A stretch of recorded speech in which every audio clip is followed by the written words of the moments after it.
Comme ça. Juste comme ça. Bonjour, donc comme l'a dit Géraldine, aujourd'hui c'est nous qui faisons le cours de NoSQL. Donc je m'appelle Antoine et c'est Thibaut. Pourquoi est-ce qu'on fait le cours aujourd'hui? C'est parce que le semestre précédent et ce semestre-là, on a proposé à Géraldine de nous encadrer pour faire des PO sur le domaine du NoSQL.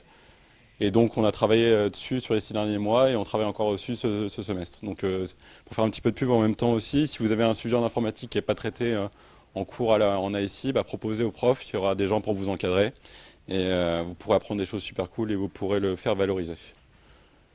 Voilà, voilà. Alors voilà de quoi on va parler aujourd'hui. Donc tout d'abord, on va voir comment est-ce qu'on utilise une base de données dans la vraie vie, parce que vous avez fait des choses en TP, généralement en C. Je pense que vous vous rendez bien compte que c'est pas comme ça qu'on utilise les bases de données normalement. Donc on va aborder ça. On va aborder des méthodes de développement avec des ORM, donc c'est des outils pour vous faciliter les requêtes vers les bases de données. Ensuite, on va rentrer dans le vif du sujet en vous présentant donc les bases de données NoSQL, où ici vous avez vu que des bases de données relationnelles. Il en existe d'autres, donc on va vous présenter les autres types, pourquoi est-ce qu'elles existent, quels sont leurs avantages, comment est-ce qu'on les utilise, dans quel cas on les utilise, etc. Ensuite, on va vous présenter des types de bases de données NoSQL. Donc le NoSQL, c'est pas comme le relationnel, il n'y en a pas une seule. Il y en a vraiment plein, plein, plein. Là, on vous a choisi d'en présenter 3. Donc on va dire c'est les 3 les plus importantes, mais il en existe d'autres. On va les citer, mais celles-ci, on va les voir un petit peu plus en détail. Et enfin, on va conclure avec les bonnes pratiques de modélisation en NoSQL, parce que c'est différent du relationnel. On ne fait pas des bases de données NoSQL comme on fait des bases de données relationnelles. Et enfin, on va vous expliquer un petit peu comment est-ce qu'on choisit sur du NoSQL, du relationnel ou un mix des deux. Voilà, voilà pour ce qui va se passer. Et bien c'est parti, on attaque. Donc voilà une première architecture classique. Donc comment est-ce qu'on intègre une base de données dans une véritable application? Donc, vous voyez tout en haut à gauche, là on a mis un client web, ça pourrait être n'importe quoi, ça pourrait être par exemple votre navigateur sur votre machine personnelle, ça pourrait être un autre serveur, ça pourrait être du JavaScript dans une application client, voilà. L'important c'est que c'est un client qui va se connecter à un serveur, et donc ce serveur il est représenté à droite, donc vous voyez là on a mis du PHP et du MySQL, donc la base de données est tout à droite et elle interagit avec un langage côté serveur. Là on a mis du PHP, mais ça pourrait mettre du Python, du Java, du Perl, enfin tout ce que vous voulez. L'important c'est qu'à droite vous avez un serveur donc, qui est en attente d'une requête qui va écouter. Et quand le client va se connecter, il va lui demander ah bah tiens moi j'aimerais visiter cette page ou j'aimerais faire ça. Il va y avoir une logique qui va être exécutée sur la partie côté métier. Et pour récupérer les informations, elle va interagir avec la base de données, d'où les doubles flèches entre la logique métier et la base de données. Donc il va y avoir un espèce de dialogue. Donc si je reprends comment se passe en entier l'interaction, donc le client fait une requête vers le serveur va faire son petit bout de chemin sur la logique métier, et quand il va avoir besoin de récupérer des données, il va faire des interactions avec la base de données, et ensuite les renvoyer sur une ressource ou une réponse au client pour avoir au final votre page web dans votre navigateur ou ce que vous voulez. Voilà comment est-ce que ça se passe en vrai. Tout ce concept d'architecture, vous voyez, il y a plusieurs blocs. Il y a un serveur web, il y a un langage de logique métier, il y a une base de données, et elles sont vachement couplées entre elles. Il n'y aurait aucun intérêt à mettre que du PHP ou qu'une base de données ou qu'un serveur web sans rien derrière.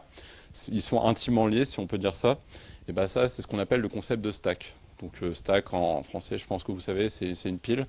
Qu'est-ce que c'est une stack? C'est un ensemble de composants qui ont l'habitude de travailler ensemble pour fournir une application à peu près cohérente. En dessous, on vous a mis des stacks habituels. Donc dans le monde de l'entreprise, c'est des mots qui vont revenir, enfin c'est des acronymes qui vont revenir assez souvent, donc que vous ne soyez pas perdus pour savoir à peu près ce que c'est. Tout en haut, vous avez la stack LAMP, donc c'est la stack la plus commune. Donc on a du Linux comme système d'exploitation. Apache qui est un serveur web. Donc pour reprendre un serveur web, c'est un logiciel qui écoute, qui attend des requêtes. Et quand il a une requête, il répond à cette requête en appelant, en faisant appel à de la logique métier ou en interagissant avec des bases de données. Voilà comment ça se passe. Ensuite, on a une base de données, donc une base de données relationnelle. On a mis MySQL là parce que c'est celle qui est le plus utilisée en entreprise. Vous avez travaillé avec Postgre en TP, mais c'est exactement pareil. Il y a très très peu de différence entre MySQL et Postgre. Et on a mis du PHP, mais ça pourrait être du Python, du Perl, tout ce que vous voulez. Voilà pour la stack la plus commune, LAMP. Elle est un petit peu en train d'être remplacée par LAMP. Donc vous voyez, il y a très peu de différence. Les seuls composants qui changent, c'est Nginx, qui est toujours un serveur web à la place d'Apache. et PHP FPM qui est aussi du PHP, mais qui est une façon différente d'interagir avec Nginx. Ce qu'il faut savoir, c'est juste que les serveurs web en soi, ils ne peuvent pas exécuter de logique métier au sein du logiciel, donc ils sont obligés de déléguer des tâches à PHP, à Python, etc. Ce qui veut dire que votre serveur web, en fait, il est là juste pour écouter, il ne saura pas faire des boucles, il ne saura pas faire des conditions, etc. Il va appeler un autre processus qui va lui dire, bah, tiens, on m'a demandé tel fichier, est-ce que toi, tu peux l'exécuter et me donner le retour? Voilà comment se passe l'interaction entre un serveur web et un langage côté serveur. Et enfin, on vous a mis celle un petit peu plus hipster, juste en bas, la stack min, avec du JavaScript un petit peu partout. Donc vous avez sûrement dû entendre parler au moins de la tendance à mettre du JavaScript un petit peu partout, pas que côté client, mais aussi côté serveur. Donc là, ça respecte plus le système d'exploitation, le serveur web, le langage côté métier, la base de données et le langage côté métier. Là, on se retrouve avec la base de données en premier, Express, qui est un serveur web. AngularJS, c'est pour faire du client. Et Node.js, c'est le langage côté serveur. Donc voilà, c'est juste pour l'information. Si vous tombez sur ces acronymes sur le web, c'est vachement utilisé. C'est pour savoir à peu près à quoi ça correspond comme composant. Si on faisait une sorte de bilan de cette architecture, qu'est-ce qu'on peut en dire? Et bah, tout d'abord, c'est une architecture vraiment très facile. Elle est vraiment, comme je vous l'ai dit, elle est vraiment très très commune. Si vous allez sur n'importe quel site qui vend des serveurs ou des serveurs virtuels ou des choses comme ça, généralement vous pourrez, quand vous commanderez votre nouveau serveur, pouvoir choisir de les installer directement, ce qui fait que vous n'aurez pas un serveur vide au début avec juste un Linux.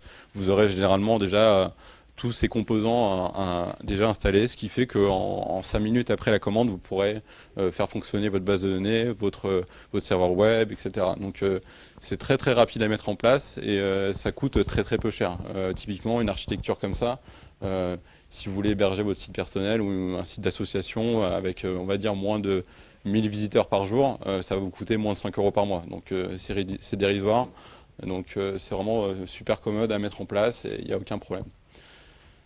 Vous avez vu, il y a beaucoup de composants, donc on peut les optimiser, mais c'est pas facile de rentrer dans la configuration de chacun en détail si on veut avoir des meilleures performances. Donc ce qu'on fait généralement, c'est qu'on commence avec un serveur de base, comme je vous ai dit, pas très très cher, on va dire à 5 € par mois. Et si on a besoin de pouvoir engranger plus de visites ou plus de trafic ou ce que vous voulez, et ben, ce qu'on va faire, c'est juste prendre un serveur un petit peu plus gros. On va passer d'un serveur vraiment tout petit à un serveur moyen, puis un serveur plus gros, et à partir du serveur plus gros, on ne pourra plus rien faire parce qu'on a déjà pris la meilleure machine, et voilà. Donc ce qu'on appelle, ce style d'optimisation, ce qu'on appelle, c'est l'optimisation verticale. Donc quand on fait de l'optimisation verticale, ce qu'il faut retenir, c'est qu'on améliore la performance du serveur. On prend juste un serveur plus gros. On appelle ça la scalabilité verticale, l'optimisation verticale. Voilà, ce qui est important, c'est vertical. On verra plus tard ce que c'est l'optimisation horizontale. Et le principal inconvénient donc, de cette architecture, c'est qu'il faut une expertise base de données. Donc comme je vous l'ai dit, ok, vous aurez votre base de données installée, mais vous aurez une base de données vierge. Et donc tout le travail de modélisation des tables, du schéma, réflexion du schéma, tout le travail sur les contraintes d'intégrité, les index à mettre en place, bah, vous aurez toujours à le faire. C'est pas parce que c'est facile à installer que c'est facile à configurer derrière et à mettre en place. Donc ça, on ne s'abstrait jamais de ça. Il faut le garder à l'idée. Hop.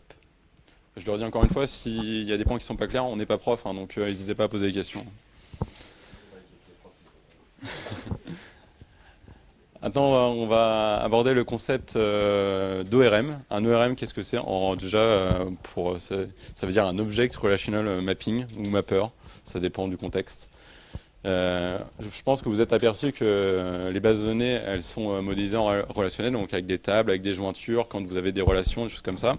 Pourtant, la plupart du temps, quand vous faites votre logique métier, et ben elle va être en programmation orientée objet. Donc vous faites du Java actuellement, mais si vous faites une autre application en PHP, en Python, etc., généralement, ce que vous allez coder, c'est de l'orienté objet. Et donc on a un petit peu ce conflit entre la couche de stockage, donc la base de données qui est en relationnel, et notre application qui est en orienté objet. Et donc on aimerait bien avoir un moyen facile de les faire dialoguer entre eux, de pouvoir faire le lien entre la couche de stockage qui est stockée en relationnel et notre application qui doit interagir avec des objets qui sont modélisés en programmation orientée objet. Et ben, c'est exactement ce que va faire un ORM. Donc, ça va permettre de faire la liaison entre la base de données, qui est elle en relationnel, et l'application qui est généralement en orienté objet.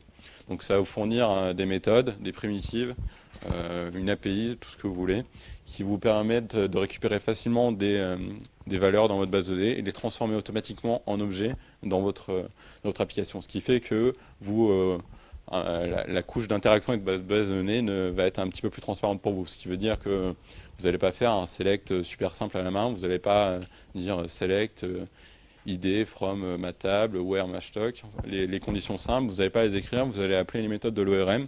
L'ORM va faire la requête sur la base de données et va créer l'objet automatiquement pour vous dans l'application. Ce qui fait que vous, ce sera un petit peu transparent, vous aurez récupéré un objet, vous ne savez pas trop comment il a été créé, mais en tout cas, il sera facile à utiliser puisque vous avez modélisé votre application comme ça. Donc ça peut paraître super facile comme ça et vous allez sûrement vous dire mais pourquoi est-ce qu'on n'a pas fait ça depuis le début. Le SQL c'est un petit peu chiant, les ORM ça a l'air vachement cool, moi j'ai pas envie d'écrire du SQL, s'il y a des méthodes à appeler, moi je préfère ça, il n'y a aucun problème. Bah oui, ça marche bien, mais ça marche uniquement pour les requêtes faciles. Donc l'ORM, comme c'est une API, il n'est pas plus intelligent qu'un humain, donc dès qu'il y a des jointures un petit peu complexes, dès qu'il y a des optimisations à trouver, dès qu'il y a plusieurs tables à lier, 2-3 tables à faire des jointures, vous en tant qu'humain, vous allez pouvoir le faire assez facilement, ou sans plus ou moins facilement, mais l'ORM, lui, il va carrément galérer, quoi. Donc quand je dis qu'il va galérer, c'est qu'il va faire plusieurs requêtes, et il va faire des requêtes qui peuvent ne pas être très optimisées.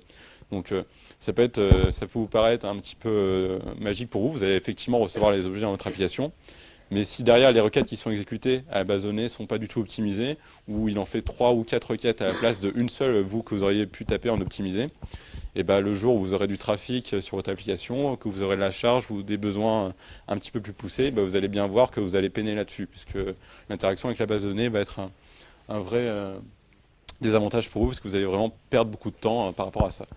Donc ce qu'il faut retenir avec les ORM, c'est que pour les cas très simples, ou pour un premier jet de l'application, ça va vraiment vous aider, ça va vous aider à développer plus rapidement, ça va vous faciliter l'interaction avec la base de données. Mais toute la phase d'optimisation, il va falloir quand même la faire vous-même. Et donc, il va falloir regarder un petit peu quelles sont les requêtes que votre ORM va faire dans votre dos. Il va falloir dire, ah bah tiens, ça non, ça ne peut pas passer. Là, tu fais 4 requêtes, je vais l'écrire moi-même, on peut le faire en une requête, quoi. Donc l'ORM, il faut bien garder ça à l'idée. Il peut faire des trucs bien, mais il ne fera jamais les trucs aussi bien que vous. Donc toujours bien surveiller ce qu'il fait. Et quand il fait des choses pas très bien, pas très optimisées, enlever les appels à l'ORM et repartir sur du SQL basique comme vous connaissez bien. Ce sera beaucoup plus optimisé et ce sera beaucoup plus performant pour votre application. Hop. On vous a mis quelques petits exemples d'ORM. On vous a mis des requêtes super basiques pour pas que ce soit très compliqué. Là, j'ai pris en PHP avec Eloquent, qui est un ORM du framework Laravel, s'il y en a qui connaissent. Mais de toute façon, ça recommence, ça ressemble un petit peu près, c'est tout le temps pareil. Juste que vous ne soyez pas perdu, donc vous avez vu du Java, vous pouvez remplacer les flèches et les 2 points par des points, c'est des appels de méthode. Voilà, c'est juste ça. Si il y a Thibault là qui est en train de dessiner les tables, donc vous allez voir, c'est super simple, on a des utilisateurs, une table d'utilisateurs qui ont un prénom et un âge. On a une table des articles qui ont juste, si je me souviens bien, juste un contenu et qui ont un champ pour relier l'auteur de l'article. Donc on a une relation, un utilisateur peut écrire plusieurs articles et un article est écrit par un utilisateur. Une relation 1 à n, tout ce qu'il y a de plus basique. Donc tout en haut, là, en ligne 3, là, je crée un tableau, donc c'est un syntaxe pour créer un tableau. Donc je crée un tableau de données où je dis que mon prénom c'est Antoine et que mon âge c'est 42. Bon, ça c'est pas vrai, mais bon, c'est pas grave. Et en ligne 7, vous voyez, j'appelle mon objet utilisateur et j'appelle la méthode create avec mon tableau de données. Et là, qu'est-ce qu'il va me faire dans mon dos, mon ORM? Il va me faire mon petit insert to utilisateur avec les valeurs que j'ai entrées là. Voilà, donc c'est un appel de méthode avec un tableau, c'est vraiment super simple. Ensuite, là, mon deuxième cas d'utilisation, là, je vais récupérer des utilisateurs qui sont majeurs. Voilà, j'ai envie d'afficher les articles écrits par des utilisateurs majeurs. Et donc je vais appeler mon objet utilisateur. Je vais dire qu'il faut que je récupère la relation avec les articles. Donc forcément, je devrais avoir défini dans mon application comment est-ce qu'on récupère les articles d'un utilisateur. Mais en gros, il faut juste s'intéresser au champ là, l'idée de l'utilisateur pour faire le lien entre ça et ça, pour faire la jointure. Et mon ORM va être capable de me récupérer mes utilisateurs avec la clause where que j'ai mis, où là je dois être supérieur ou égal à 18, et le get va effectuer le select. Donc là, si vous l'écriviez vous à la main, vous devriez faire typiquement une jointure, vous allez lier le champ des utilisateurs ici avec l'idée de l'utilisateur dans la table des articles, et bien ça l'ORM ne va pas être capable de le faire automatiquement. Lui ce qu'il va faire, c'est il va d'abord récupérer tous les utilisateurs majeurs, il va regarder les idées de tous les utilisateurs majeurs, et ensuite il va faire une deuxième requête pour récupérer les articles qui ont été écrits par cet ensemble d'utilisateurs. Est-ce que c'est à peu près clair ce qu'il va faire comme requête? En gros, il va récupérer d'abord les utilisateurs majeurs, il va lister tous les identifiants de ces utilisateurs, donc il va se retrouver avec une suite de numéros, et il va me dire retrouve-moi tous les articles où l'idée de l'utilisateur est dans cet ensemble de suite de numéros. Donc au final, ça va vous faire déjà 2 requêtes pour au final un truc assez simple qui vous prend une seule jointure, vous en tant qu'humain intelligent. Là, c'est un cas simple.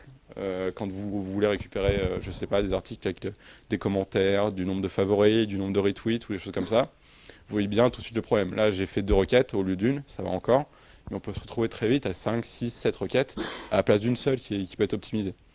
Donc on commence déjà à voir les limites de l'ORM.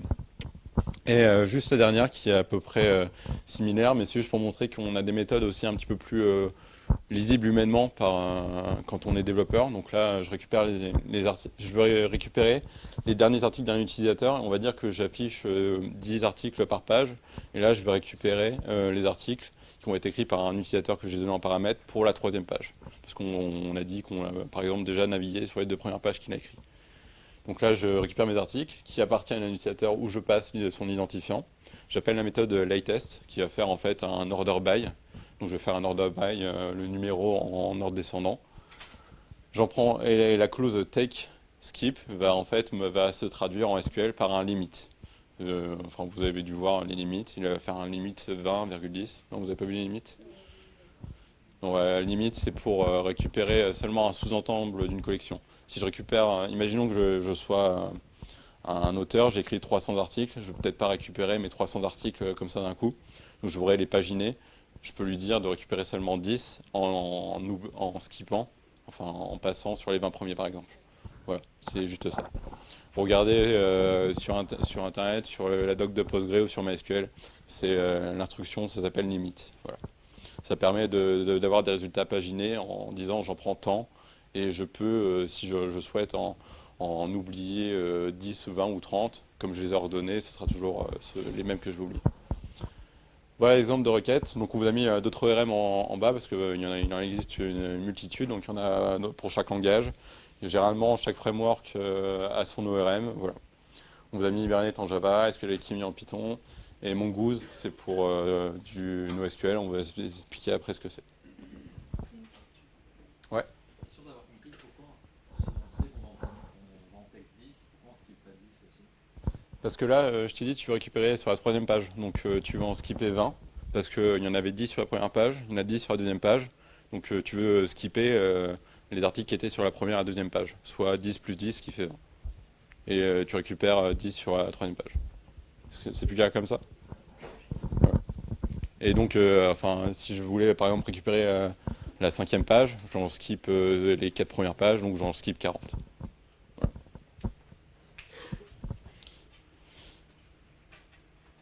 Et je vais laisser la parole à Thibaut qui va vous expliquer pourquoi est-ce qu'on a fait autre chose que du SQL.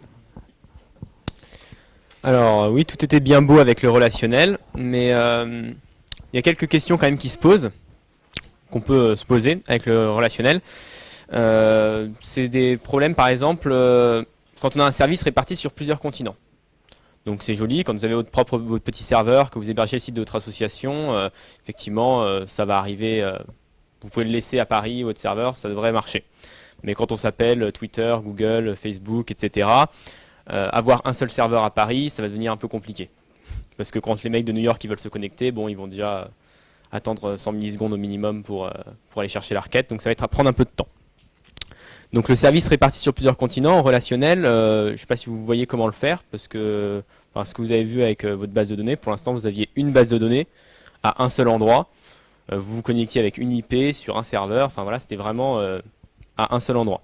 Donc c'est un problème. Comment répartir le fait d'avoir plusieurs bases de données à plusieurs endroits différents, mais la même si possible. Donc c'est un problème qui est... oui. Est-ce que vous voyez les problèmes que ça génère, comme ça, avant qu'ils vous le disent?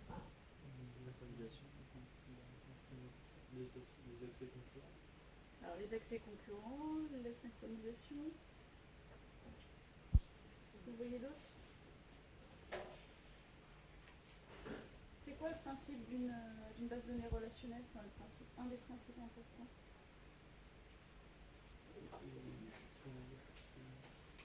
Sur l'histoire de la redondance d'information, par exemple. Est-ce qu'on a l'habitude d'avoir plusieurs fois la même information? Non. D'accord. Donc là, on voit qu'il va aussi y avoir sans doute de la réplication, ce genre de choses. Donc ça aussi, ça peut poser des problèmes. Donc voilà, comme Jérémy l'a dit, la réplication, la concurrence, la synchronisation des données, c'est des problèmes que le relationnel a du mal à gérer. Le deuxième point, accès concurrent de plusieurs centaines de milliers de personnes. Vous prenez Amazon, il va y avoir quelqu'un qui veut acheter un livre. Comme vous l'avez vu en relationnel, quand vous voulez faire une vraie requête bien propre, vous faites des transactions.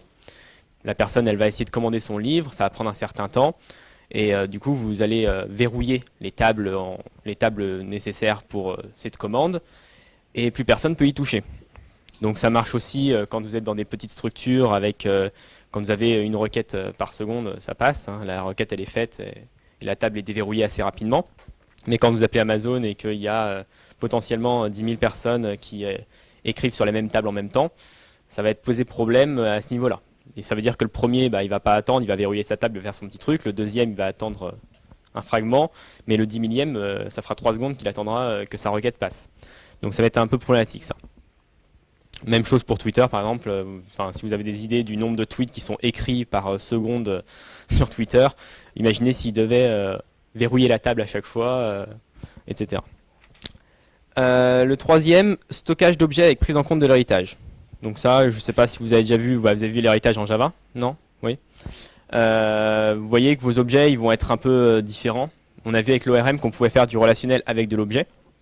Mais quand vous avez deux objets, par exemple un utilisateur et un, je sais pas moi, une personne et un utilisateur, qui ont peut-être un attribut en plus, dans votre objet, vous rajoutez juste un attribut.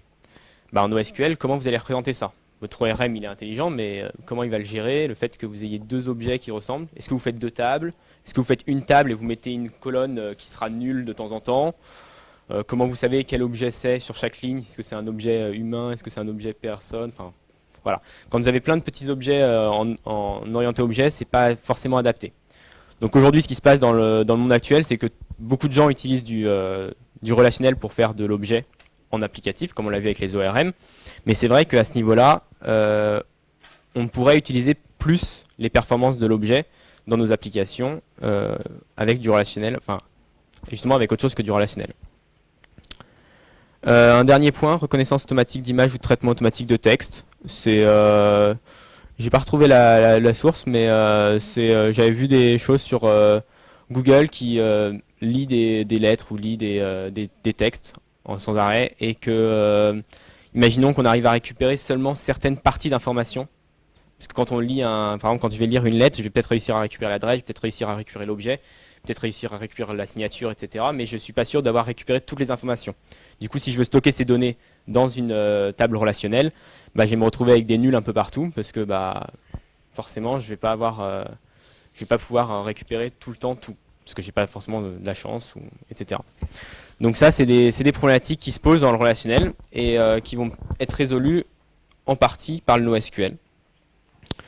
Donc oui, pourquoi? Donc depuis environ 2004, il y a le big data, vous avez entendu parler, je pense, le big data, le cloud computing, toutes ces choses-là, un peu hipster, etc. Voilà, on récolte plein de données sur plein de gens, etc. C'est des quantités astronomiques. Et c'est compliqué de gérer ça en relationnel parce que, par exemple, quand on disait un seul serveur, Google, un seul serveur, il va lui falloir beaucoup de disques durs à votre serveur pour stocker toutes les données. Donc forcément, à un moment, il va falloir plusieurs serveurs qui se répartissent les données sur plusieurs continents, etc. Et avec de la redondance, parce qu'il ne faut pas que ils perdent les données, etc. Deuxièmement, nombre de transactions très important, je l'ai dit, il ne faut pas que la personne attende 3 secondes que sa requête s'exécute sur Amazon, ce serait compliqué, je pense que ce serait pas bon pour le business.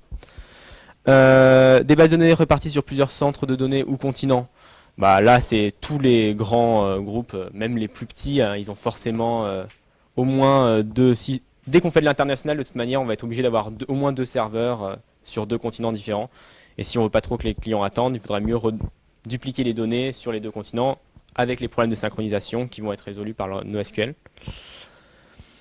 Et le dernier point, donc j'en ai pas encore parlé, c'est les petites machines plutôt qu'une configuration poussée de BD. Alors ça, je m'explique. Aujourd'hui, on vous a dit avec Antoine qu'il fallait que quand on avait besoin de plus de performance, la méthode classique, c'est de commander un serveur plus puissant. On rajoute de la RAM, on rajoute un peu de processeur et ça passe. Le problème, c'est que ça revient vite cher de rajouter des performances à son serveur. Et plus on va rajouter de performances, plus ça va être compliqué à gérer.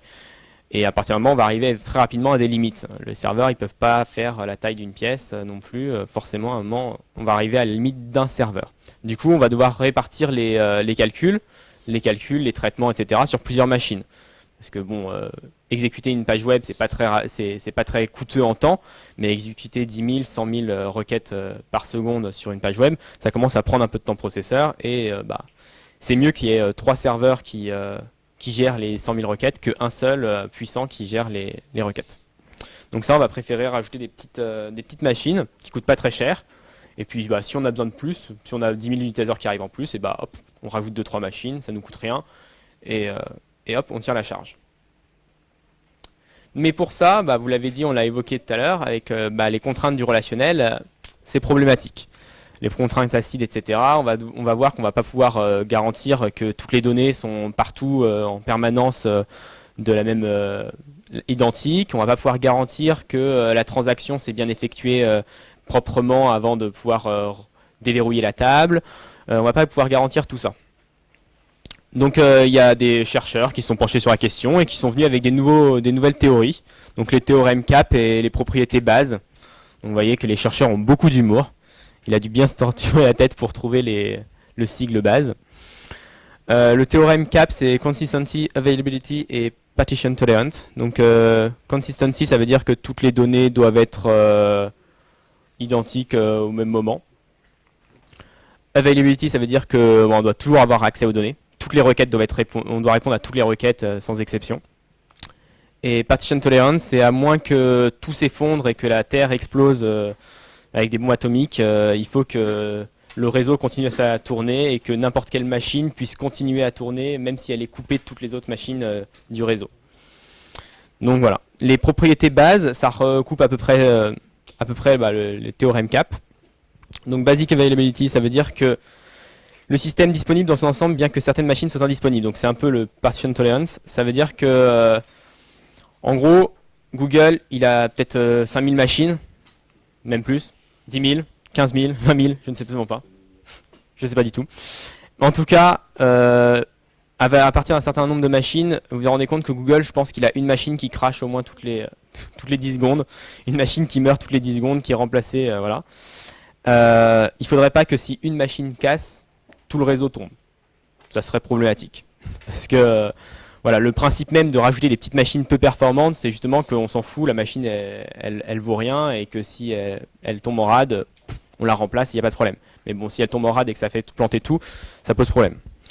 Du coup, Basic Availability, ça veut dire que une seule machine ne peut pas faire planter tout le réseau. Il faut que le réseau continue, même s'il y en a plein qui tombent, même s'il y a 30% des machines qui tombent, il faut que le réseau continue à tourner. Soft state, donc ça c'est un peu étonnant par rapport au relationnel, c'est qu'on va dire que même s'il n'y a pas de transaction, l'état peut changer. Donc vous avez vu en relationnel qu'à partir du moment où il faut que la transaction soit bien validée pour que l'état change et que tout soit propre, que les contraintes soient respectées, que la cohérence soit là.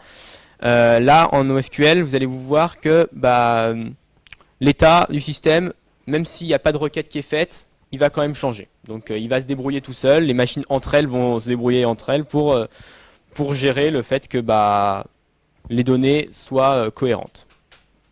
Mais pas forcément avec des transactions. D'ailleurs, vous allez voir qu'on utilise peu de transactions en NoSQL parce que c'est le genre de choses qui ne peut pas... quand vous avez trop de visiteurs, les transactions, ça peut plus passer. Eventual consistency. Alors ça aussi, c'est, vous allez voir que le NoSQL c'est très laxiste. Le système sera cohérent au bout d'un temps. Donc on ne précise pas au bout de combien de temps, mais éventuellement, si on fait rien, les machines entre elles vont s'arranger pour que ça soit cohérent.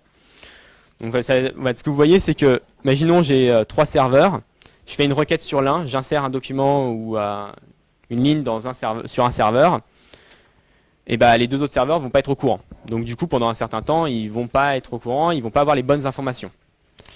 Ces derniers points-là, ça veut dire que bah, si on fait plus aucune requête, et bah, au bout d'un certain temps, bon, c'est un temps très court, hein, c'est quelques secondes, et bah, les 2 autres serveurs vont se mettre au courant par rapport au troisième et répercuter bah, les changements de données. Donc ça, c'est les 3 points qu'il faut retenir. Il faut aussi considérer que les bases de données NoSQL, on a dit qu'il y en avait plusieurs types, et parmi les types de bases de données NoSQL, chaque type respecte 2 des 3 propriétés. Donc le théorème CAP, ça dit ça, ça dit qu'on ne peut pas respecter les 3 en même temps. Donc voilà, en fonction des bases de données, en fonction des implémentations des bases de données, ils vont en respecter, bah, il y en a une qui va sauter. Oui. Soft state. En gros, ça veut dire que bah, ça recoupe un peu la troisième aussi, c'est-à-dire que bah, imaginons j'ai mes 3 serveurs, je fais une requête, j'insère dans une ligne sur un des serveurs. J'ai une transaction, on va appeler ça une transaction. J'insère une ligne sur un serveur, ça change ce serveur-là. Au bout d'un certain temps, le serveur il va dire hey, moi j'ai une nouvelle ligne, il va dire à ses 2 autres potes, il va dire j'ai une nouvelle ligne, ce serait bien que vous leur répercutiez l'information parce que bah, on doit être un peu cohérent entre nous. Et donc il va lui envoyer l'insertion. Et là il n'y a eu aucune requête utilisateur, et pourtant les 2 autres serveurs ils vont changer d'état. Et c'est à ce niveau-là qu'on voit que bah, ça peut modifier, et ça peut se modifier sans forcément qu'il y ait de requête, qu'il y ait d'interaction avec un humain, il se débrouille tout seul. Quand vous parlez de nouvelles transactions, c'est une nouvelle transaction Utilisateur. En fait, il y a certaines bases de données qui vont gérer ça aussi au niveau de transactions, donc ils vont faire des transactions entre les serveurs. Mais c'est pas tout le temps le cas. Des fois, c'est des protocoles un peu différents qui vont exécuter. Donc à quoi ressemble une BD NoSQL? Donc là, on vous parle de NoSQL. Qu'est-ce que c'est le NoSQL? Qu'est-ce que ça veut dire NoSQL? Est-ce que vous avez une idée? NoSQL? C'est pas du SQL. Eh ben, c'est pas tout à fait ça. Ça veut dire not only SQL. C'est-à-dire qu'il n'y a pas que du SQL. Donc voilà. Donc à quoi ressemble une BD NoSQL? Donc oui, on vous en a parlé. Vraiment, qu'est-ce que c'est? Donc là, vous avez vu, on a dessiné des tables. D'ailleurs, quand on représente une base de données relationnelle, on dessine directement des tables. On a nos attributs, etc. Un SGBD de NoSQL, il y a rarement des tables. Généralement, on ne s'occupe pas trop de ça. On ne sait pas trop les attributs qu'il y a dans les tables. C'est assez laxiste. Il faut aussi voir, quand on dessine une base de données NoSQL, soit on dessine des tables pour la structure, soit si on dessine le contenu, on dessine souvent des lignes. C'est un tableau avec des lignes. Dans une base de données NoSQL, il n'y aura pas forcément des lignes. Ça peut être des lignes, ça peut être juste une valeur, ça peut être une colonne. Donc ça, c'est un peu plus bizarre. Ça peut être juste un fichier texte. Enfin, ça peut être beaucoup de choses, mais c'est pas forcément l'élément de base. C'est pas le tuple, comme vous avez vu. C'est pas la ligne. C'est quelque chose qui dépend du type de base de données NoSQL. Donc il y a des bases de données où c'est des nœuds et des arêtes pour des graphes. Il y en a, c'est des documents pour les bases de données orientées documents, etc. Il y en a plein. Le deuxième point, c'est une des grosses failles du NoSQL, c'est qu'il n'y a pas de langage de requête il y a un langage de requête non uniformisé. Donc en fait, vous avez vu en SQL que vous avez utilisé Postgre, mais si vous utilisez MySQL, ça tournera plus ou moins pareil. Si vous utiliserez Microsoft Server, quelque chose comme ça, ça sera plus ou moins pareil aussi. Le langage, il est, à part quelques fonctions spécifiques à chaque base de données SQL, il devrait plutôt fonctionner surtout même sans trop de modifications. Vous pouvez lancer un script SQL sur n'importe quoi, ça devrait tourner. Dans les bases de données NoSQL, à cause du premier point, à cause du fait que n'y a pas de ligne, c'est pas uniformisé, et les requêtes, le langage de requête, il sera à chaque fois nouveau. Donc vous avez appris juste le SQL, ça permet de faire plein de trucs sur plein de types de bases de données différents. Pour chaque base de données NoSQL, il va falloir apprendre un langage. Donc ça, c'est un peu compliqué. C'est sûr, ça donne un certain temps d'adaptation. Souvent, quand même, c'est du JSON. Donc, je ne sais pas si certains d'entre vous ont déjà fait du JavaScript. Le JSON, c'est un langage dérivé du JavaScript un langage de description. Si vous voyez du XML, je ne sais pas si vous voyez du XML ce que c'est. Il y aura des exemples, mais on va vous montrer du JSON plus tard. C'est un format pour structurer l'information. Donc souvent les requêtes sont en format JSON. Troisième point, une dénormalisation des données. Donc vous avez vu, oui, il y a une question? Non, non, j'ai entendu. Une dénormalisation des données. Vous avez vu, les formes normales c'est bien, il faut les respecter, ça permet d'éviter beaucoup de choses. C'est toujours mieux de les respecter. Dans les bases de données NoSQL, ici on va faire de la duplication de données, on va pas s'embêter avec ça, ça va être beaucoup plus simple. Mais beaucoup plus simple côté base de données, ça veut dire beaucoup plus compliqué niveau applicatif. Ça veut dire que si c'est pas votre base de données qui gère, c'est vous dans votre code Java, Python, PHP, c'est vous qui allez gérer tous les problèmes que ça entraîne. Le point 4, type de base de données à choisir en fonction du usage souhaité. Donc comme je l'ai dit, il y a plusieurs types de bases de données. En fonction de ce qu'on veut faire, ça ne sera pas la même. Donc forcément, on n'a pas toujours le choix. Il va falloir apprendre un langage à chaque fois. Donc voilà. C'est un peu compliqué, mais si on a un besoin spécifique, il y a forcément un type de base de données NoSQL qui se rapporte plus ou moins à ce qu'on veut faire. Donc ceux existants, clé valeur, colonne, document, graphe, il y en a d'autres, moins connus. Ça c'est les principaux. Et nous on va voir clé valeur, document et graphe. Colonne on ne maîtrise pas encore, on est en train d'en faire en pic. C'est assez bizarre. Donc les types de bases de données NoSQL, je vais laisser la parole à Antoine pour clé valeur. Il n'y a pas de questions sur la partie précédente?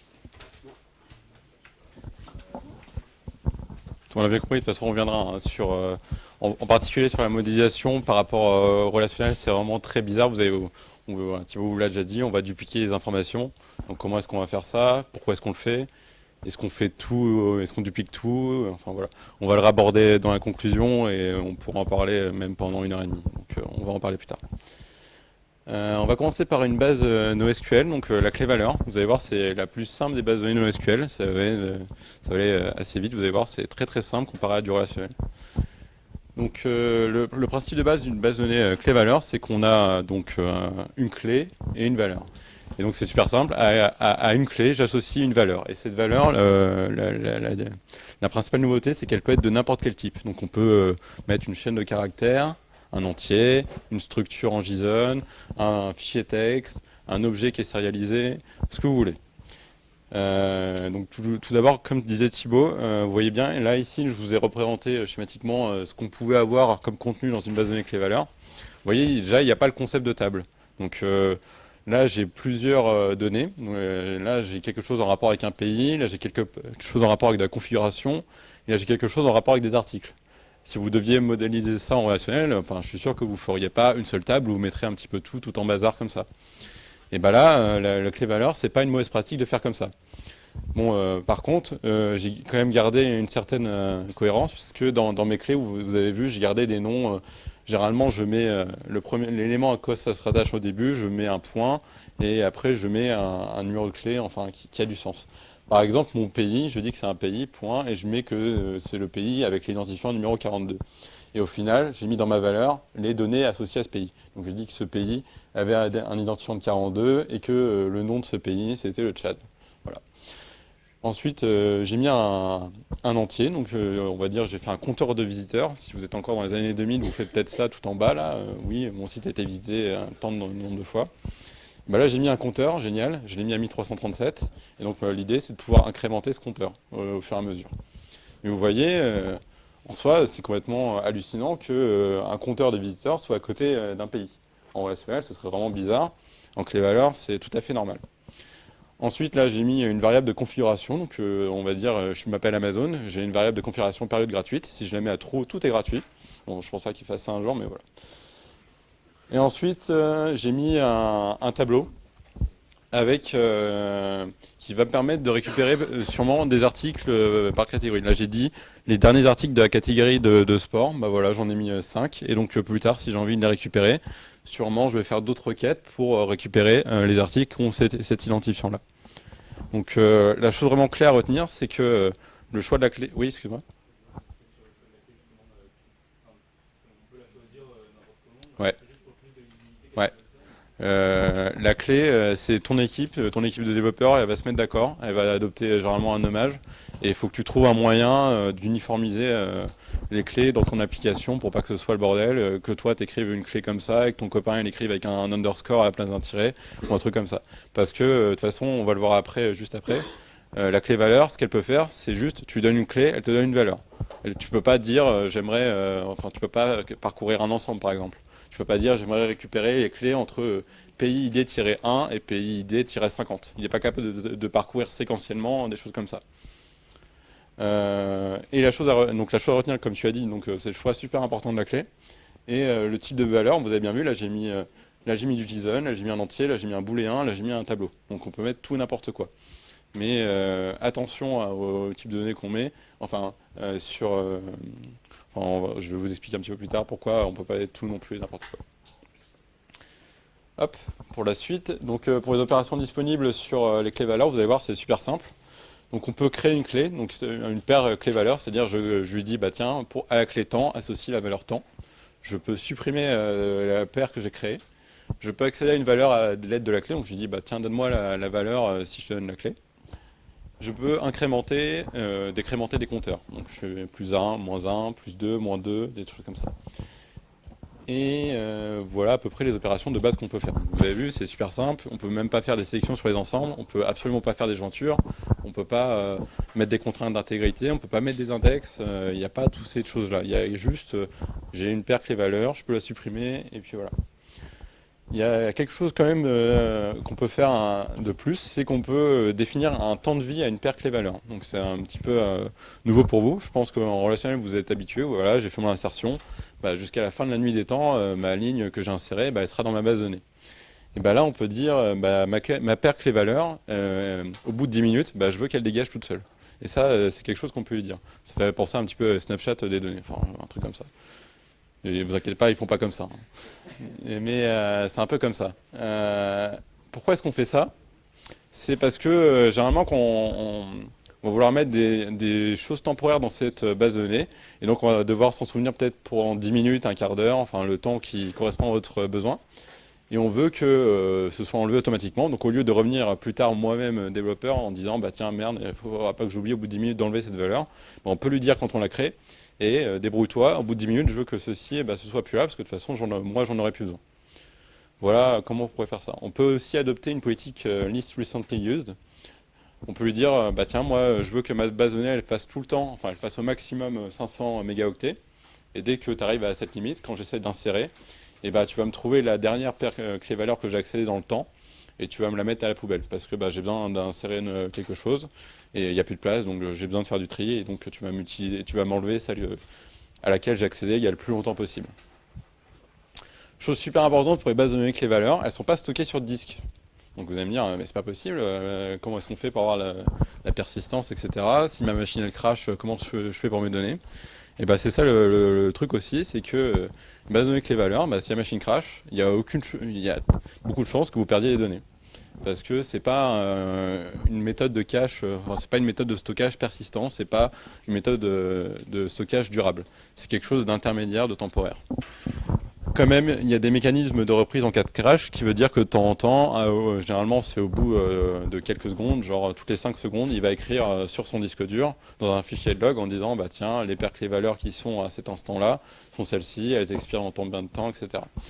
Et ce qui fait qu'en cas de crash, il va lire son fichier de log, il va recharger les paires clés-valeurs, et donc il y a moyen qu'il reprenne les paires clés-valeurs. Mais en aucun cas, on a, comme du relationnel, où on a une assurance que si jamais je débranche mon serveur comme ça en plein milieu d'une opération, je ne suis pas du tout sûr de perdre des données. Donc, et pourquoi est-ce qu'on fait du stockage en RAM? C'est pour, vous l'avez bien vu, en système d'exploitation, qu'est-ce qui est le plus rapide d'accéder au niveau de l'information? Tout d'abord, c'est de l'information dans le processeur, ensuite c'est dans la RAM, ensuite sur le disque dur, et selon le type de disque dur, ça va plus vite. Donc là, le but, c'est de minimiser les temps d'accès. Donc le but, c'est d'accéder à des valeurs qui vont être stockées vraiment pendant très peu de temps, peut-être 10 minutes maximum. Mais par contre, quand on veut y accéder, on veut que ça aille super vite. Vous avez vu, c'est des opérations super simples. Généralement, c'est des opérations linéaires, parce que je veux juste accéder à une valeur à partir d'une clé. Donc le but, c'est vraiment de maximiser le temps de lecture. Donc je donne ma clé, tout de suite, il faut que tu me répondes. Il Faut pas que tu fasses un scan de la table, faut pas que tu me fasses des vérifications de contrat d'intégrité.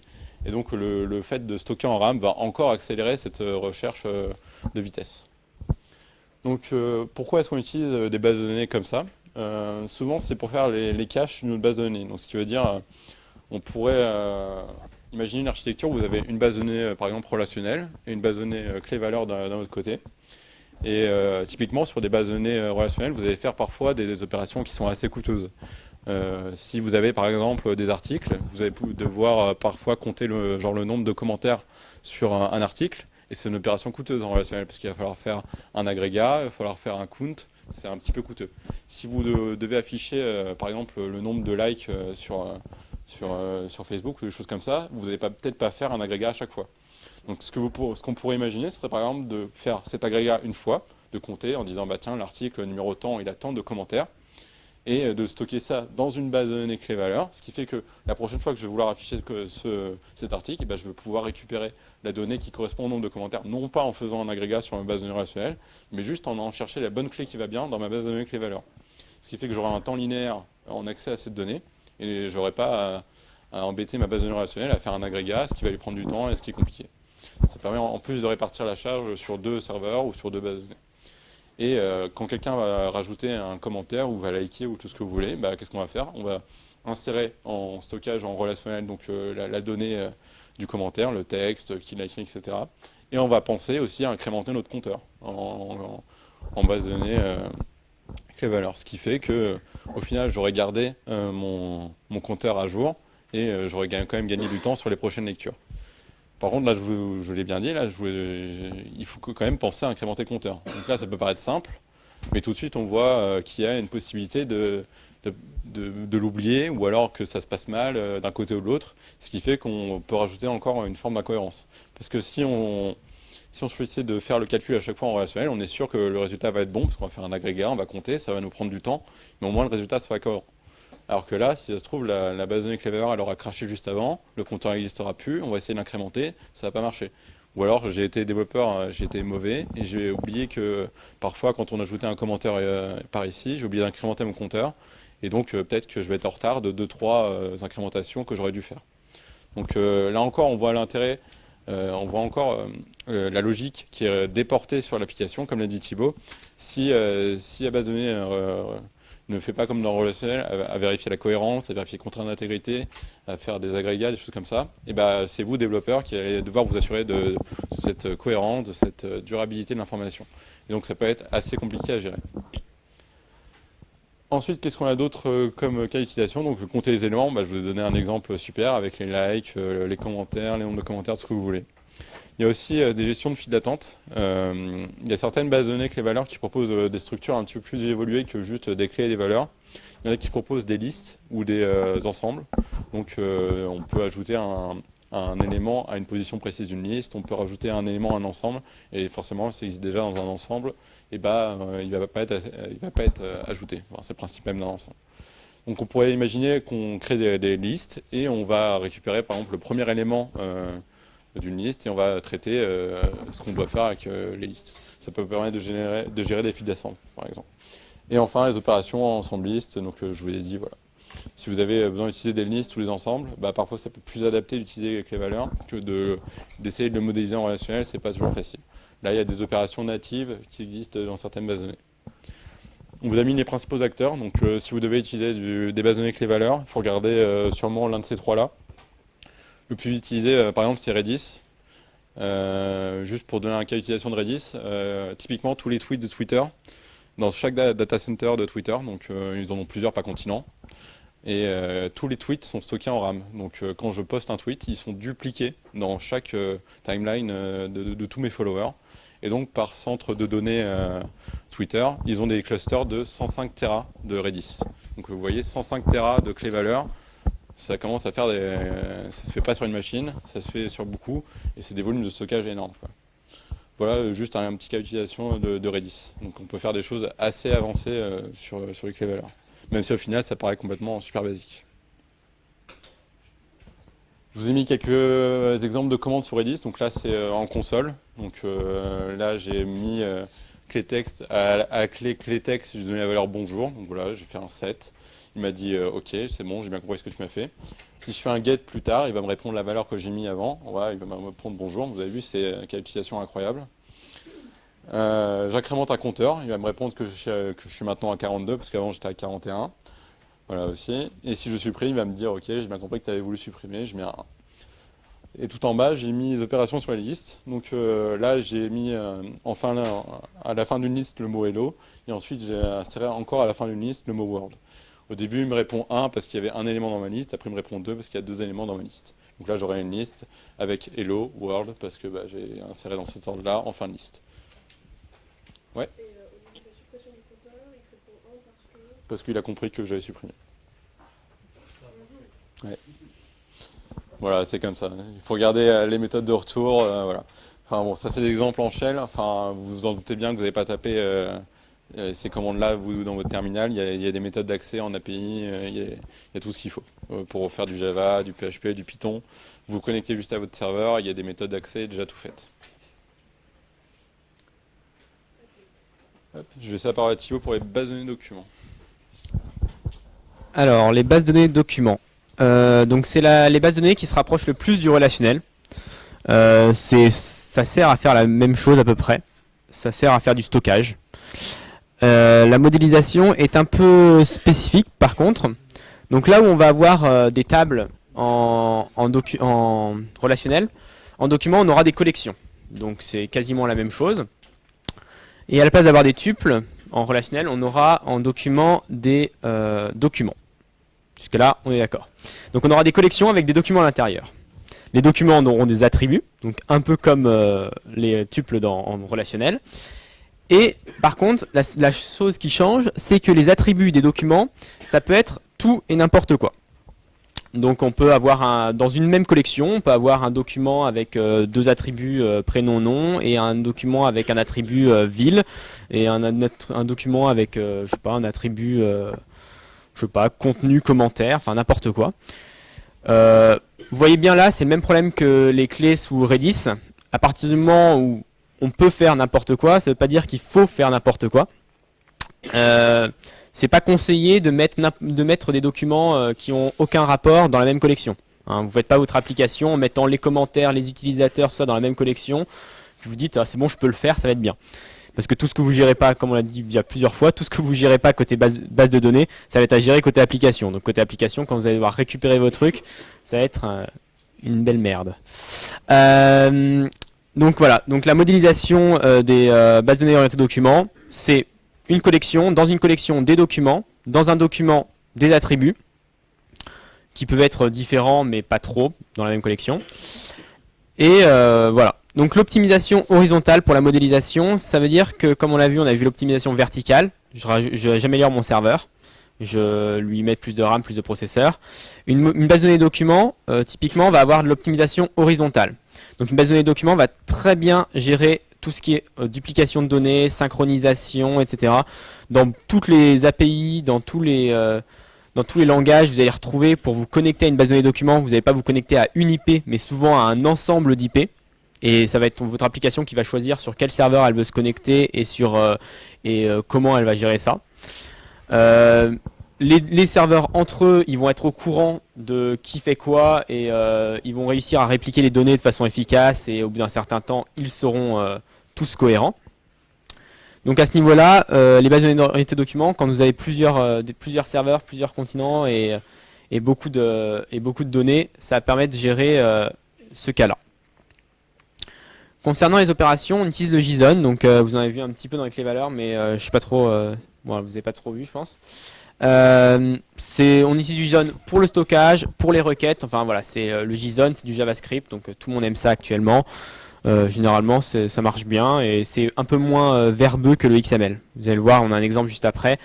Il y a un peu moins de balises, de texte à mettre, etc. C'est facile d'accès, donc une base de données documents c'est fait pour être facile d'accès, c'est toujours opérationnel, on arrivera toujours à s'y connecter, même si elle est coupée du reste du monde, voilà, la base de données elle répondra à vos requêtes, elle sera pas forcément cohérente, ce sera pas forcément tout juste à la seconde près, mais elle répondra. Donc on peut y accéder par diverses méthodes, on peut y accéder en shell comme on a vu pour les clés valeurs, voilà, il y a la même chose pour les documents, on peut y accéder via une API REST, je sais pas si vous avez déjà vu ça. C'est juste une requête HTTP comme votre serveur pourrait faire. On peut y accéder via des ORM, etc. Comme Mongoose par exemple. Cas d'utilisation. Donc je l'ai dit, cas d'utilisation, ça se rapproche beaucoup des bases de données relationnelles. C'est du stockage, beaucoup de stockage. Donc il y a énormément d'entreprises qui font du stockage sur MongoDB, par exemple, dans les principaux acteurs. Donc MongoDB, CouchDB, Couchbase. Vraiment, MongoDB est le plus utilisé de loin par rapport aux deux autres. Mais voilà, il en existe plusieurs. Donc si vous voulez faire du stockage, le document, ça s'apparente, c'est pratique. On va dire ça comme ça. Vous allez voir, donc voilà, le JSON. Là, j'ai un document JSON. Donc vous voyez, il y a pas mal de choses. On a un identifiant, donc c'est un integer. On a des strings. On a des documents. Enfin, on peut avoir aussi des documents dans des documents. Donc ça, c'est plutôt pratique pour rajouter, par exemple, imbriquer un deuxième document, enfin, imbriquer une information. Par exemple, là, j'ai un tableau de commentaires et à chaque commentaire, c'est un document. Donc voilà, ça permet vraiment de faire du stockage de masse, d'avoir beaucoup d'informations et c'est assez lisible. Quoi d'autre? Vous voyez ici, j'ai gardé les commentaires. On pourrait les avoir dans une collection à part, mais j'ai préféré les mettre dans le document utilisateur. Donc ça, c'est après des techniques de modélisation en document. On peut mettre soit les commentaires à part, soit les mettre dans les utilisateurs, sachant que si on les met à part, va falloir faire des sortes de jointures, comme vous avez vu en relationnel, et que par contre le document, lui, ne sait pas faire ça. Donc les jointures, c'est quelque chose qu'il ne maîtrise pas, donc il est obligé de faire une requête pour récupérer un document, et puis si on lui demande de faire une jointure, il va récupérer encore tous les autres documents à part, sans trop optimiser le truc, et en faisant plusieurs appels à chaque fois. Donc ça marche bien par exemple pour les commentaires. Là j'ai 3 commentaires, je pense que l'utilisateur il va peut-être avoir un jour 100, 200 commentaires, ça passera encore. Je vais pas m'amuser à stocker les livres d'un auteur dans le même document parce que ça va faire des documents assez grands. Et après ça pose des problèmes après justement avec le niveau de la synchronisation, du stockage sur disque, etc. Quand on a des documents avec 300 bouquins qui font chacun 600 pages, ça va lui poser problème. Quand vous allez voir récupérer l'auteur juste pour avoir son nom et son prénom, vous allez récupérer aussi les 300 bouquins et les 600 pages à chaque fois. Donc ça, c'est des techniques de modélisation qu'on verra un peu dans les bonnes pratiques. On peut imbriquer des documents les uns dans les autres. Il faut voir en fonction de la grosseur des documents et si c'est pertinent ou pas. Des exemples de requêtes. Donc je vous l'ai dit, c'était du JSON, les requêtes. C'est un format un peu bizarre. C'est du JavaScript mélangé à du JSON. Donc le JavaScript c'est un langage objet, donc comme vous l'avez vu en Java, même si Java et JavaScript n'ont rien à voir. Donc vous faites db point pour accéder aux méthodes de l'objet db. Inventory ça va être le nom de ma collection, et puis je vais exécuter la méthode find sur ma collection inventory, et ensuite en paramètre je lui passe mes closeware. Donc mes closeware ça va être le type snacks. Donc pour l'instant on peut faire des choses assez simples avec ça, ça marche assez bien. Un peu plus compliqué, même chose, on va récupérer cette fois-ci type food, et cette fois-ci on va rajouter ce qu'on appelle des opérateurs spéciaux. Donc ça commence par un dollar, il y en a des tonnes différents dans Mongo, ils sont documentés. Donc par exemple je lui dis type food et je vais lui préciser avec un dollar $or que c'est où la quantité est plus grande que 100, où le prix est inférieur à 9,95. Donc là, vous voyez, il y a un tableau. Donc dans l'opérateur OR, on fait 2 points le tableau avec les propriétés, avec les conditions qu'on veut mettre dans le OU. Et ensuite, dans chaque condition, on a mis 2 autres opérateurs spéciaux, GT pour greater than et LT pour lower than. Donc voilà, donc c'est pour vous montrer un peu quelques opérateurs spéciaux de Mongo qui proposent, mais il y en a des tonnes d'autres. Ça reste assez basique pour faire des choses assez simples, mais donc voilà, il y a moins de choses, il y a moins de méthodes que le SQL, parce que on reste dans la philosophie du NoSQL qui consiste à dire moins la base de données en fait, mieux c'est. Donc plus on en fait côté applicatif, mieux c'est. Donc on va gérer moins de choses. La base de données va juste servir de stockage ou d'accélérateur pour certaines choses, mais sans faire plus de traitement que ça. On fera pas des gros comment ça s'appelle, des triggers ou des des méthodes, etc. que vous avez fait en SQL. Ça, on fera pas ça en NoSQL. Un exemple d'insertion, donc avec la méthode insert. Je vais lui filer un document avec toutes les infos que je veux insérer à l'intérieur. Donc vous voyez, là c'est un document classique comme on a pu le voir dans une des premières slides, avec des documents imbriqués, avec un tableau, voilà. Un update, donc là c'est un peu le même concept. On lui file, en premier paramètre, on lui file une condition where, donc on peut faire avec les opérateurs spéciaux qu'on a vus précédemment. Et puis en deuxième paramètre, avec l'opérateur spécial set, on lui précise ce que l'on veut modifier comme attribut. Aussi un dernier opérateur spécial, current date, qui permet de modifier une date. Mongo va gérer le fait de mettre la date à jour avec la bonne time zone, etc. Donc voilà, on lui dit qu'il faut modifier la date, qu'il faut mettre à jour la date last modified. Maintenant, on va passer aux bases de données orientées graphes. Je ne sais pas s'il y a des questions, non? Base de données documents. C'est assez simple, c'est du stockage, c'est juste ça. Pas hésiter à poser des questions, hein. Enfin, franchement, je sais pas si vous avez tout compris. Enfin, sur l'occasion d'en discuter après. Mais, voilà. On va présenter donc les dernières bases de données NoSQL qu'on aborde aujourd'hui. Donc, c'est les graphes. Il me semble que vous avez vu les graphes en algo. Il me semble que vous avez pris cher ODS là-dessus justement. Donc, maintenant, vous êtes bien calé normalement sur les graphes.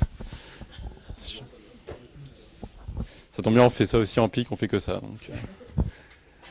Donc là, on a un ensemble de nœuds et d'arêtes. Chose originale dans les bases de données graphes, c'est que on peut avoir des nœuds et des arêtes qui ont vraiment plein d'informations. Là, vous voyez, par exemple, mes nœuds, elles sont des classes. Et donc là, on voit qu'on a les classes personne et director. Donc en fait, director est un héritage de personne.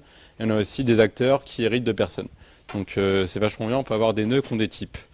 Et en plus, vous voyez, les nœuds, tout comme les arêtes, ont des attributs. Donc là, par exemple, on voit que les acteurs et les directeurs ont un nom et une date de naissance. Et en plus, les arêtes ont on sait de quel type il arrête. Donc là, par exemple, on sait qu'un acteur, c'est la relation acted-in. Et quand on a un réalisateur, c'est une relation directed. Et pour un acteur, on sait aussi quel rôle la véritable personne jouait dans le film. Donc là, on voit que Hugo Weaving jouait l'agent Smith dans The Matrix. Voilà, c'est l'exemple de graphe et c'est le graphe qu'on va utiliser pour faire des requêtes après. Donc, voilà. Donc comment est-ce que c'est modéliser une base de données graphe? Donc c'est encore totalement différent de tout ce que vous connaissez jusque-là, y compris du NoSQL. On va représenter vraiment l'information sous forme d'un graphe. Donc nativement, c'est représenté sous forme de nœuds et d'arêtes ou d'arcs. Ça dépend si c'est orienté ou pas. Et donc on va pouvoir, comme j'ai dit, pouvoir mettre des types aux nœuds, des types aux arêtes, rajouter des attributs, définir le nœud s'il est relié à un autre nœud, dans quel sens, si c'est bidirectionnel ou pas, des choses comme ça. Et donc c'est très important, c'est que si vous voulez modéliser un graphe en relationnel, vous allez pouvoir réussir à le faire, mais vous allez galérer un petit peu à le faire. Alors que là, c'est fait nativement comme ça, c'est fait pour stocker des graphes. Donc c'est le plus adapté si jamais vous avez besoin de travailler sur des graphes. Les opérations, je vais vous en parler un petit peu après sur l'information, mais typiquement vous allez pouvoir faire tout ce que vous voulez, tout ce que vous avez l'habitude de faire sur des graphes. Donc, par exemple, on pourrait imaginer si je modélise un réseau social en disant bah tiens, je suis lui, je connais tant, lui connaît tant, lui connaît tant, lui est ami avec lui n'est pas ami avec lui. Je pourrais par exemple arriver à faire trouver les amis d'amis ou les amis que je n'ai pas en commun, arriver à prédire, à me trouver des amis, des gens que je n'ai pas encore en ami, mais que beaucoup de mes amis ont en ami ou des choses comme ça. Donc c'est typiquement ce qui est très utilisé par exemple sur Facebook ou LinkedIn, des trucs comme ça. Sur LinkedIn, par exemple, vous avez, si vous allez sur le profil d'une autre personne, elle vous dit, bah tiens, elle est à 3 relations de vous, et vous pouvez passer par cette personne qui connaît lui aussi cette personne, et bah ça derrière, c'est modélisé en graphe. Donc on peut faire des choses vachement bien avec ça. Une autre opération, une autre qualification super bien pour les graphes, si imaginons je modélise un réseau de téléphonie ou un réseau informatique, donc je vais modéliser mes antennes, mes switches, mes serveurs, mes fibres optiques, mes câbles, tout ce que vous voulez. Et je peux dire, ah bah tiens, si je supprime cette arête qui correspond à un câble ou qui correspond à une fibre optique, etc., et bah, quels sont les nœuds qui ne sont plus reliés? Ou par quelle route je vais devoir passer pour pouvoir rejoindre des serveurs ou des choses comme ça. Donc on va utiliser des bases de données graphes, enfin typiquement quand vous arrivez à modéliser... Oui, excuse-moi, tu as une question, je te vois Clara un peu perdue.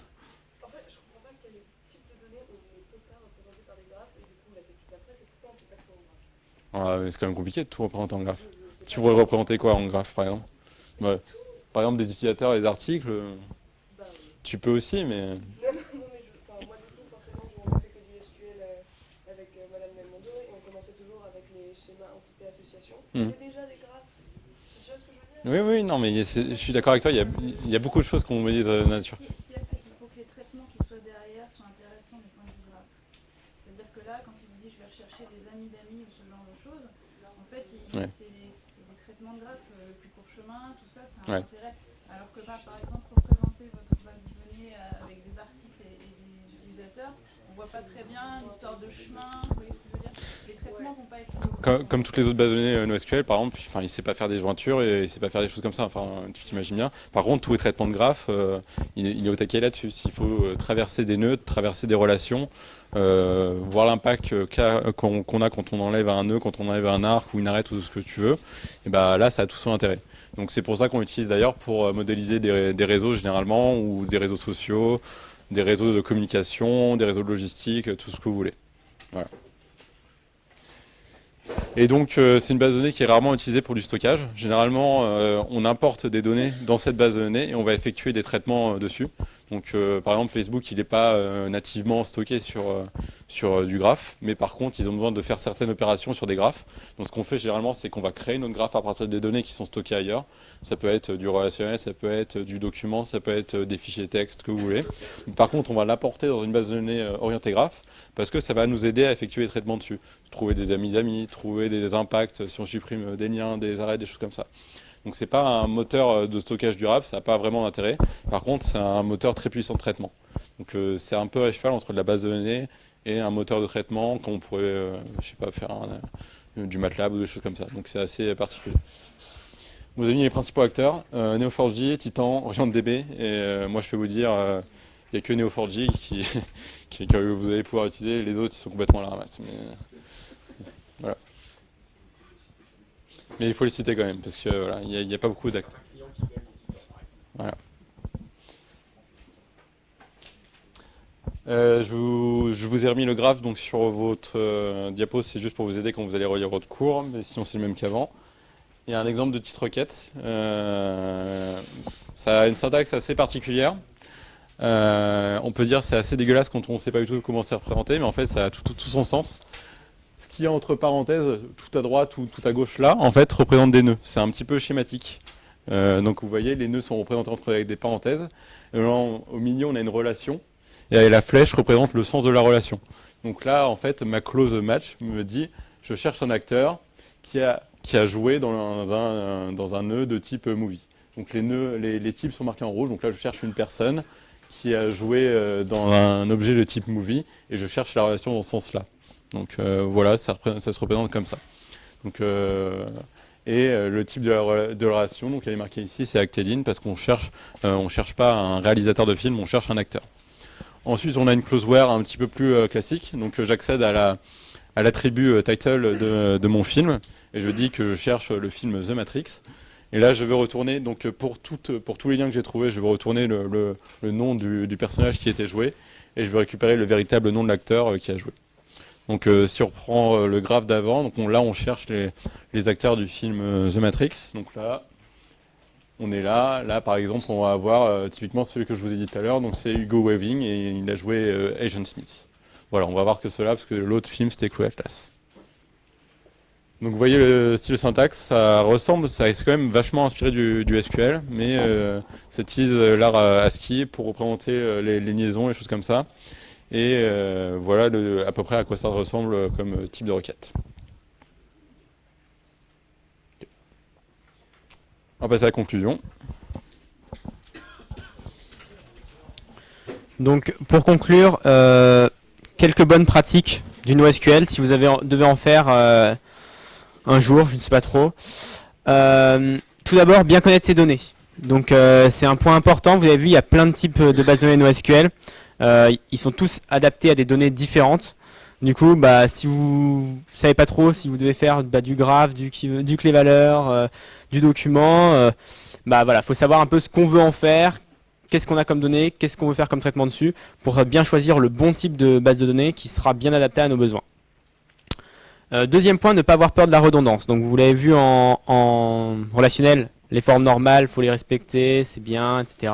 Ça permet d'éviter d'avoir du gâchis d'espace disque, etc. Mais la redondance, parfois, c'est plus pratique et ça permet de faire des choses plus rapidement. Par exemple, si on a besoin d'afficher sur la liste des sujets de discussion sur un forum, on a besoin d'afficher l'auteur, le nom et le prénom, enfin, ou le pseudo de l'auteur. Au lieu de faire une jointure à chaque fois, et ben on va juste stocker le pseudo de l'auteur dans le sujet. Et comme ça, on aura juste à récupérer les sujets, puis on aura directement accès via un document imbriqué par exemple au pseudo. Donc ça c'est pratique, ça évite de faire une jointure, on a directement l'information. Par contre, vous voyez, ne pas trop redonder parce que voilà, c'est coûteux aussi au niveau du mise à jour. Si la personne met à jour son pseudo, il faut mettre à jour son pseudo dans son document classique, mais il faut aussi mettre à jour les pseudos de tous les sujets qu'il a écrits. Parce que dans tous les autres documents, si on ne répercute pas la mise à jour, on va se retrouver avec des pseudos qui est plus le bon. Donc là, c'est la problématique un peu le petit curseur à placer. Il faut faire de la redondance parce que ça permet d'améliorer les traitements et d'accélérer les choses. Par exemple, Twitter, quand vous ajoutez un tweet, il ne fait pas de jointure Twitter. Twitter, il va dupliquer le tweet dans toutes les timelines de tout le monde. Par contre, ça permet d'accélérer le fait que quand les personnes vont récupérer leur timeline, ils vont récupérer tous les tweets rapidement. Par contre, effectivement, si vous supprimez votre tweet, et là il va falloir le supprimer dans toutes les timelines de tout le monde, donc ça va être vachement coûteux. Mais en même temps, là on voit bien que le curseur il est bien placé parce que on crée souvent des tweets, on lit souvent des tweets, mais on les supprime rarement. Du coup, voilà, c'est en fonction de vos usages, ça revient même au bien connaître vos données et bien savoir ce qu'on veut en faire. Est-ce que je veux beaucoup lire cette valeur? Est-ce que je veux beaucoup mettre à jour cette valeur? Et en fonction de ça, savoir s'il faut faire de la redondance ou pas et à quel niveau. Bien quantifier ses besoins, effectivement, ça sert à rien de sortir l'artillerie lourde. Le relationnel, ça marche dans beaucoup de cas. C'est très bien, c'est dans plein d'applications, on tourne avec du SQL. C'est quand même une modélisation qui est très performante, qui permet d'avoir des contraintes, d'une sécurité des données, etc. En fonction de vos besoins, vous aurez peut-être besoin de NoSQL, mais vous aurez peut-être pas du tout besoin de NoSQL. Vous imaginez la NASA quand ils envoient une fusée, ils font pas du clé-valeur en mode si le serveur crash et peut-être on aura, peut-être que ça reviendra, voilà. Ou alors comme on avait vu dans les propriétés bases, au bout d'un certain temps, ça sera cohérent, mais pour l'instant on sait pas trop. Donc voilà, c'est le genre de choses. Quand vous avez une application qui est pas critique, ça va, mais dès que vous avez besoin de choses un peu précises, effectivement, le relationnel, ça permet quand même de garantir que les données sont bien ce qu'elles doivent être. Dernier point. Oui. Par rapport à ça, le relationnel, finalement, vous n'avez aucune raison de faire du NoSQL à partir du moment où vos données ont besoin d'être structurées aussi. Parce que là, vous voyez typiquement qu'à chaque fois qu'ils vous ont présenté des types de bases de données NoSQL, à chaque fois on mélange un peu tout. Alors c'est sûr, c'est à la charge de celui qui va développer d'arranger au mieux pour que ce ne soit pas trop le bazar. Mais il y a plein de cas, et bon là on sait qu'ils font du NoSQL, mais la plupart du temps c'est du relationnel parce que les entreprises ont des données qui sont structurées, ils ont des clients d'un côté, ils ont les codes de l'autre. Vous voyez, c'est structuré. Donc dans ces cas-là, à moins qu'il y ait des contraintes qui soient celles qu'il a citées au début, c'est-à-dire grande disponibilité de votre information rapidement, et puis suppression de l'acide en gros, et puis des problèmes aussi de... Je ne vais pas citer ça d'ailleurs en relationnel, vous savez que chaque table, vous avez des schémas qui sont fixes. D'accord? Ici, là, c'est dit de manière implicite, mais vous voyez bien que les schémas de chaque base ne sont pas du tout fixes. Vous mettez sur une ligne, vous allez mettre 3 attributs, et puis sur un document, si vous voulez, vous allez en mettre 3, et puis après, vous en avoir 2. D'accord? Donc, sur une base de données relationnelle, vous auriez des nuls partout à ce niveau-là. Okay? Donc, si vous arrivez à ça en relationnel, c'est sûr, il faut passer au côté SQL. Et si ce n'est pas le cas, rester dans du relationnel, ce sera beaucoup plus sûr et consistant. Ça c'est sûr. Non, mais c'est sûr, et c'est sûr que majoritairement le relationnel ça marche plutôt bien quand même. Et puis le jour où vous travaillerez pour Twitter ou Google, bah, vous aurez tout le temps formé. Donc voilà, comme je disais, la documentation est très bien faite sur les bases de données NoSQL. Si vous voulez vous renseigner plus, vous avez juste à aller voir tous les sites de chaque type de base. Généralement, ces sites sont écrits à destination des personnes qui font du relationnel, en fait, parce que tout le monde fait du relationnel. Et les gens viennent du relationnel vers le NoSQL. Du coup, tous ces sites, tous les tutoriels, ils expliquent bien. Généralement, c'est en mode comparaison entre le SQL et le langage de requête de la base de données, etc. En mode, si vous voulez faire ça en relationnel, comment le faire dans notre type de base de données. Donc vraiment, n'hésitez pas à aller voir les documentations, elles sont très bien faites. Au final, NoSQL ou relationnel, bon, bah, on en a pas mal parlé. Les deux sont nécessaires. Le NoSQL n'a pas vocation à remplacer le relationnel. Il est juste là pour des besoins bien particuliers qui permettent de faire soit du traitement, soit du stockage, soit autre chose. Mais ils sont vraiment là pour d'autres besoins. Donc c'est les deux à côté. D'ailleurs, on a vu avec par exemple du cache clé-valeur, on peut très bien utiliser du relationnel en stockage et du cache clé-valeur en NoSQL. Donc on peut même utiliser les deux en même temps. On n'est même pas obligé de faire un choix entre les deux. On peut même aussi stocker en relationnel et faire des traitements sur du graphe. Enfin voilà, on peut vraiment mélanger. Un petit récapitulatif des particularités de chacune. Le NoSQL, ça va vraiment faire du stockage de masse. Donc vraiment, quand vous avez besoin d'avoir beaucoup de données qui ne tiennent pas sur un seul disque, qui tiennent sur de nombreuses machines et qui ont besoin d'être disponibles partout dans le monde. Le relationnel, c'est pour du stockage fiable. C'est quelque chose où on sait que la donnée, quand on la demande, elle sera bonne.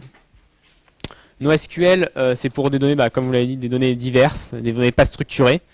Le relationnel, c'est des données formatées, des données qui ne changeront pas, qui sont toujours les mêmes, qui a le même attribut pour chaque objet, etc.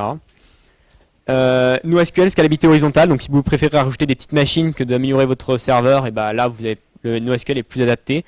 Si vous avez vraiment un gros serveur, que vous avez un architecte BD qui est capable d'optimiser les requêtes, qui est capable d'optimiser la configuration de la base de données, etc., vous pouvez faire de la scalabilité verticale et ça marche très bien sur du relationnel. Concernant le choix du type, petit récapitulatif, les clés-valeurs, c'est simple. Ça permet de faire des opérations très très basiques et c'est souvent de l'indexation, du cache, etc. Les documents, c'est une modélisation souple qui va faire du stockage de masse d'informations justement pas structurées. Donc pour faire du stockage de masse redondé et sur plusieurs réparties. Donc voilà, donc c'est en format JSON. Les graphes, ça c'est pour du traitement. Donc vous voyez, il y a d'autres. Oui. Je suis désolé, j'ai un doute sur la différence entre scalabilité horizontale et verticale, si tu peux faire un point. Ouais, alors horizontal, c'est je vais rajouter plein de petits serveurs. Donc je les pose les uns à côté des autres, plein de petits serveurs. Vertical, je vais améliorer mon serveur. Donc je vais en termes de processeur, de RAM, de disque dur, etc. Donc pour les graphes, c'est du traitement. Donc c'est en fonction du type que vous voulez faire. Vous faites du type graphe quand vous avez vraiment des traitements spécifiques à faire sur des graphes. Mais rarement pour du stockage. Donc c'est du stockage provisoire. Généralement on importe les données, on fait le traitement et puis on écrit les résultats sur une autre base de données. Voilà, on a encore oublié la slide de questions. Si vous avez des questions.